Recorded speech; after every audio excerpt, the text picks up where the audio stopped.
For over 50 years, the music of Kinshasa, the capital of the Democratic Republic of Congo, was the most popular in Africa. A form of artistic expression that grew up with a modern city. It was cosmopolitan in its influences and based on Cuban son, a style of music enjoying global popularity in the 1930s and 40s. Played on modern instruments and sung in Lingala, the first smash hit record was Marie-Louise, a song that rejects traditional authority. Written by Wendo Colossoy and Henri Boanet in 1948, the song was so popular it was said that the dead rose from their graves to dance to it.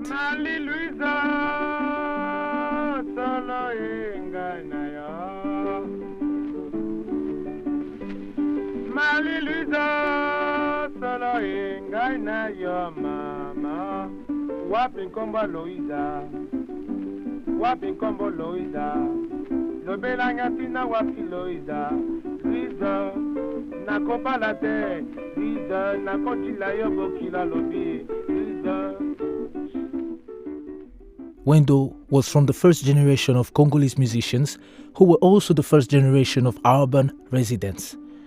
With the second generation in the 1950s and 60s, Congolese music really came of age.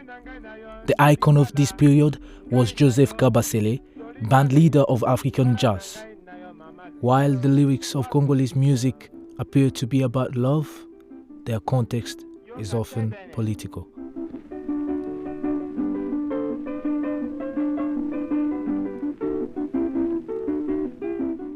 Before independence, Leopoldville, later known as Kinshasa, was strongly divided by race and class. The population was mostly poor and rural, but the Belgian colony and its rulers depended on a class of literate African clerks. This urban middle class began to envisage a new world, and the music bars of Kinshasa became the spaces where they developed a sense of themselves. Ambiance. Ambiance. Crucial to the image of these music bars was the ambianceur, a suave icon who romanced beautiful women and danced to music, a figure embodied in Joseph Kabasele and Patrice Lumumba, who became the first prime minister of Congo. The two men became friends in the mid-1950s, working in Leopoldville bars, Lumumba selling beers and Kabasele playing music. By this time, pressure for independence became impossible to ignore, and Belgium, though reluctant to give up its profitable colony, quickly started negotiations.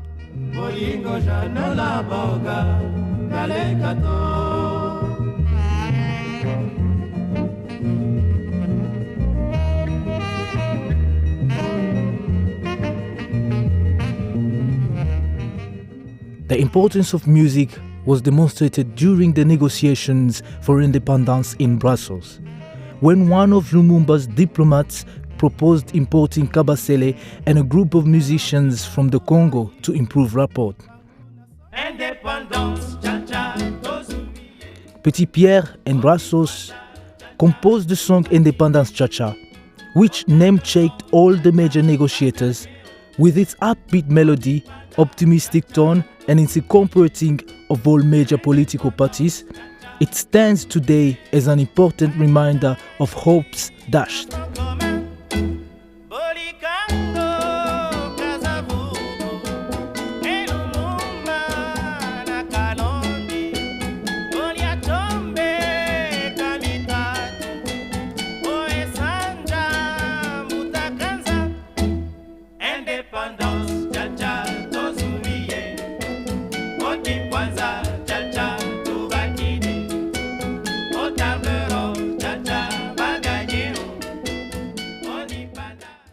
Lumumba had aligned himself with radical nationalists in other parts of Africa, and his 1960 election victory worried Western leaders.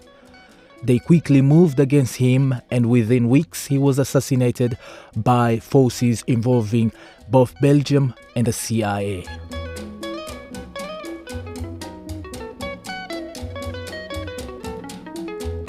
Exceptionally, Lumumba's friend Kabasele was one of the only musicians that refused to sing for the new regime.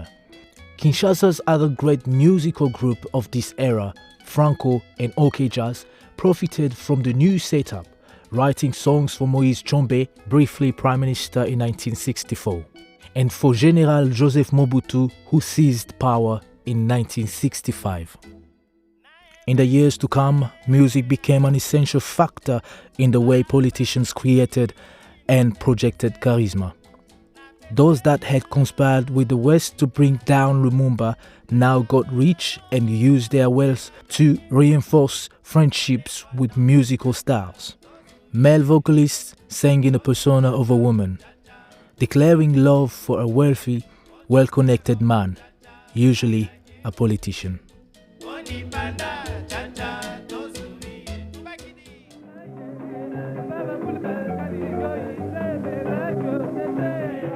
In the early 1970s, the Mobutu regime instigated a program of cultural nationalism, authenticity. In this, music was central. The regime established political folklore troupes such as Group Kake. The themes of these songs were frequently in praise of Mobutu, whose radical reforms included renaming his country Zaire in 1971.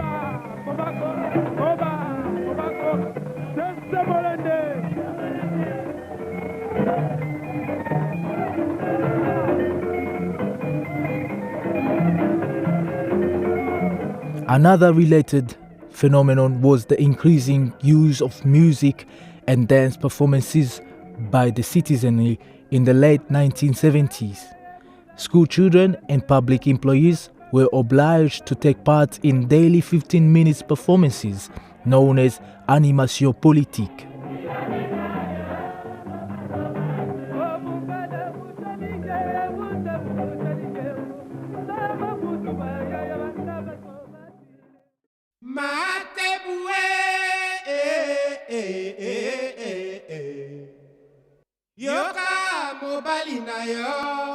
As the 70s and the 80s progressed, Zaire's economy spiraled downwards, and a new generation of musicians started to emerge, willing to sing not only for politicians, but for those profiting from the chaos in the country: diamond dealers, drug smugglers, and regime cronies.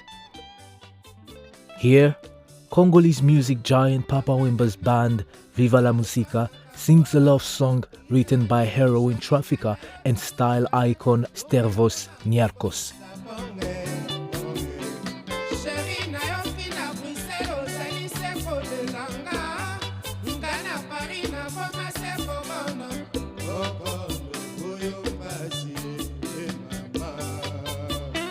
The song is a declaration of love from Niarchos to his future wife, delivered from the top of the Eiffel Tower, and proposing a wedding where various designer labels would be worn.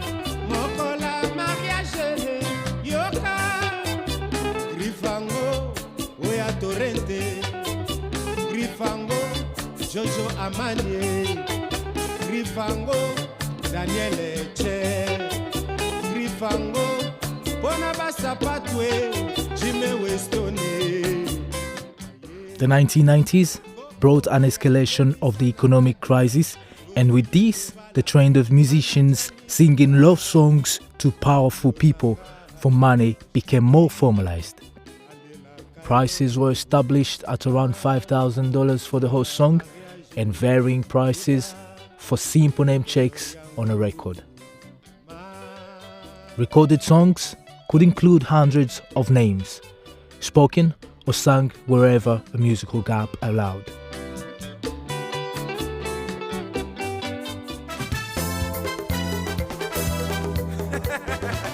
Concerts were an opportunity for people to come on stage and offer money to singers. Stars like Koffi Olomide or star groups like Wenge Musica would call dozens of names, usually a mix of Europe-based high rollers, Kinshasa politicians, and diamond dealers just across the border in Angola. This song by Wenge Musica, perhaps the most popular group of the period, illustrates how Kinshasa-based politicians were part of this new style-obsessed setup.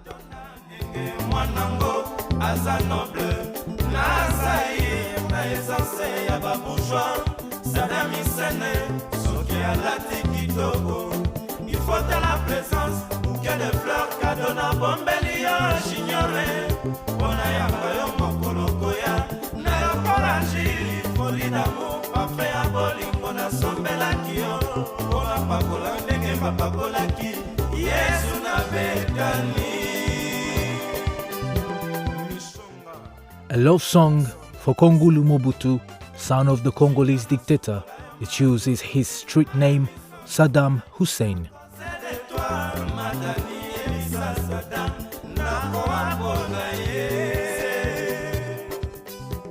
By the end of the 1990s, Mobutu's Cold War importance to the West was gone, and he was swept aside when the veteran rebel Laurent Kabila invaded from the east.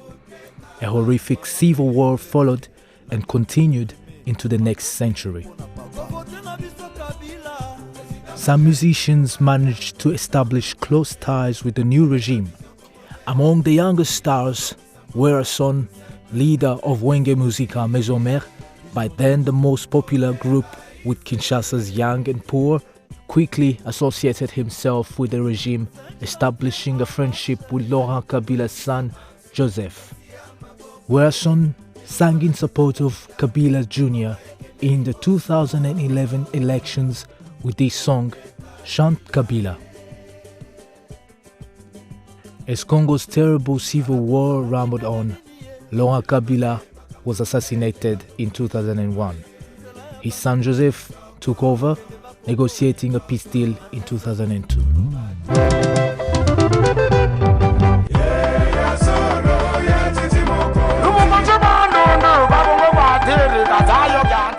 In the years that followed, many musicians, especially those from the new generation that emerged in the 2000s, started to keep their distance from political commitments.